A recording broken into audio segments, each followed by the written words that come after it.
সম্মানিত শিক্ষক মণ্ডলী, আসসালামু আলাইকুম ওয়া রাহমাতুল্লাহি ওয়া বারাকাতুহু। আজ আমি আপনাদের জন্য একটি গুরুত্বপূর্ণ ভিডিও নিয়ে হাজির হলাম। গুরুত্বপূর্ণ ভিডিওটি হচ্ছে যে ইএফটির মাধ্যমে শিক্ষক কর্মচারীদের তথ্য আমরা কিভাবে আপডেট দেব সেই বিষয়টি দেখাবো আজকের এই ভিডিও টিউটোরিয়ালটিতে। আশা করি ভিডিওটি শুরু থেকে শেষ অবধি ধৈর্য সহকারে দেখবেন। অনেক গুরুত্বপূর্ণ তথ্য রয়েছে, যে তথ্যগুলো আয়ত্ত করে আপনিও পারবেন আপনার প্রতিষ্ঠানের শিক্ষক কর্মচারীদের তথ্য আপলোড দিয়ে ইএফটির মাধ্যমে বেতন ব্যাংক থেকে উত্তোলন করতে। আসুন আমরা এখন পুরো কার্যক্রমটি শুরু করতে যাচ্ছি। তো এখানে আপনারা এই সাইটটি অবশ্যই আপনাদের পরিচিত, আপনারা জানেন যে imish.gov.bd অ্যাড্রেস বারে সার্চ দিলে এরূপ একটি ফ্রন্ট পেজ আমরা দেখতে পাই। তো এই ফ্রন্ট পেজটি হচ্ছে imish.gov.bd এর একটি সাইট। আর এই সাইটটির ঠিক নিচেই যে এখানে লক্ষ্য করুন, এখানে একটি তারা লিঙ্কের মতো যে এমপ্লু ইএফটি এখানে একটি অপশন দিয়েছে। ঠিক এখানে আপনারা ক্লিক করবেন। এখানে ক্লিক করার পরে যে কাজটি করবেন, এই যে এখানে এডুকেশন ম্যানেজমেন্ট অর্থাৎ ইনফরমেশন সিস্টেম ইমিশ এই অংশটা আপনারা দেখতে পাবেন। তারপরে নিচে আসবেন, ইউজার আইডি দিবেন।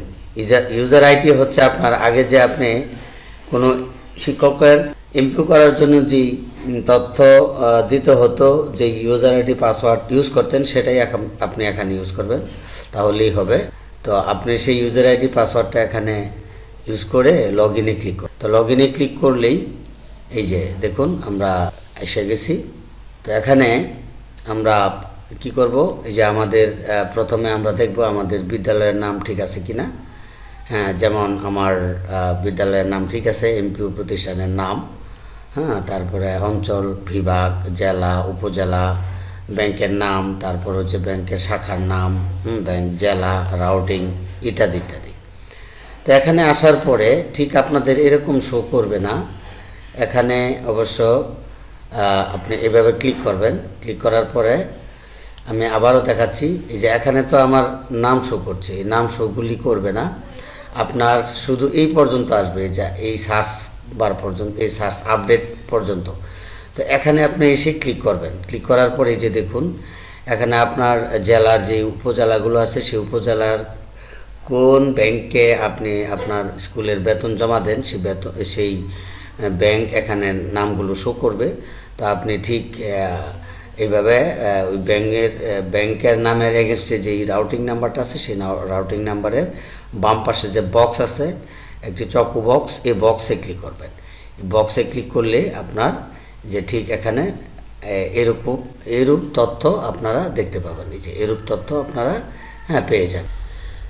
এখন এখান থেকে আমি একজন শিক্ষকের তথ্য হালনাগাদ করব। তো কিভাবে করব সে বিষয়টি একটু লক্ষ্য করুন। তো এখানে যে দেখুন হালনাগাদ, তো ঠিক এটিতে আমরা ক্লিক দেব।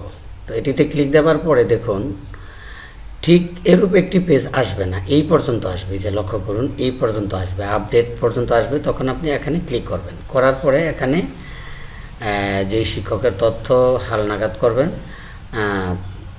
সেই শিক্ষকেরই এরকম পেজটাতে এসে আপনি কর্মরত এটিতে ক্লিক করবেন। এটিতে ক্লিক করলেই হুবহু তার এই পেজটি এসে যাবে, অথবা যদি না আসে তাহলে আপডেটে ক্লিক করবেন।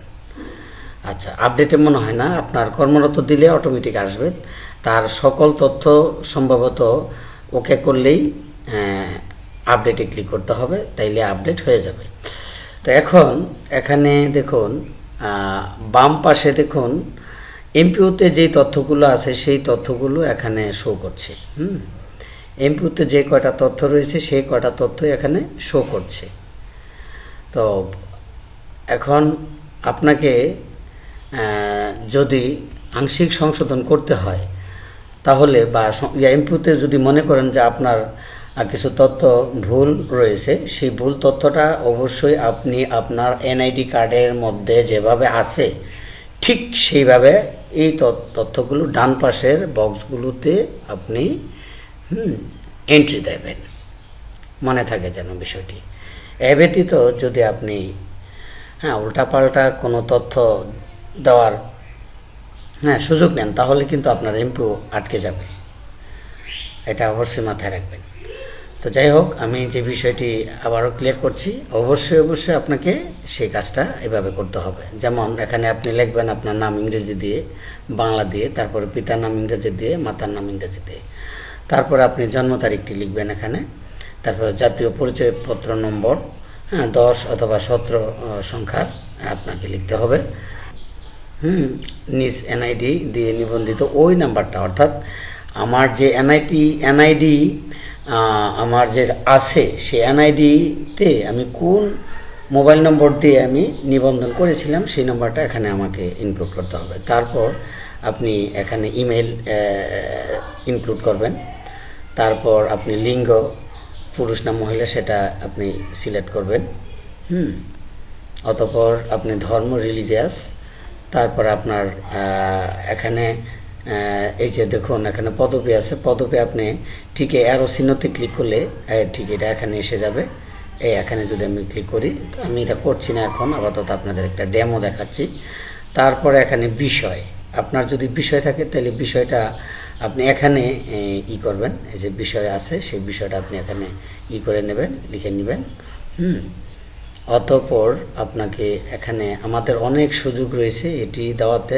তারপর ব্যাংক হিসাব নাম্বার, এটা না আমি ব্যাংক হিসাব নাম্বার যেটা বর্তমানে আছে আমি সেটাই এখানে দেব। তারপরে পে কোড 8, এটা আমি এখানে আরও চিহ্ন দিতে পারি। তারপর বর্তমান মূল বেসিক আমার 32,390 টাকা, ঠিক আছে, এটা আমি এখানে ক্লিক করতে পারি।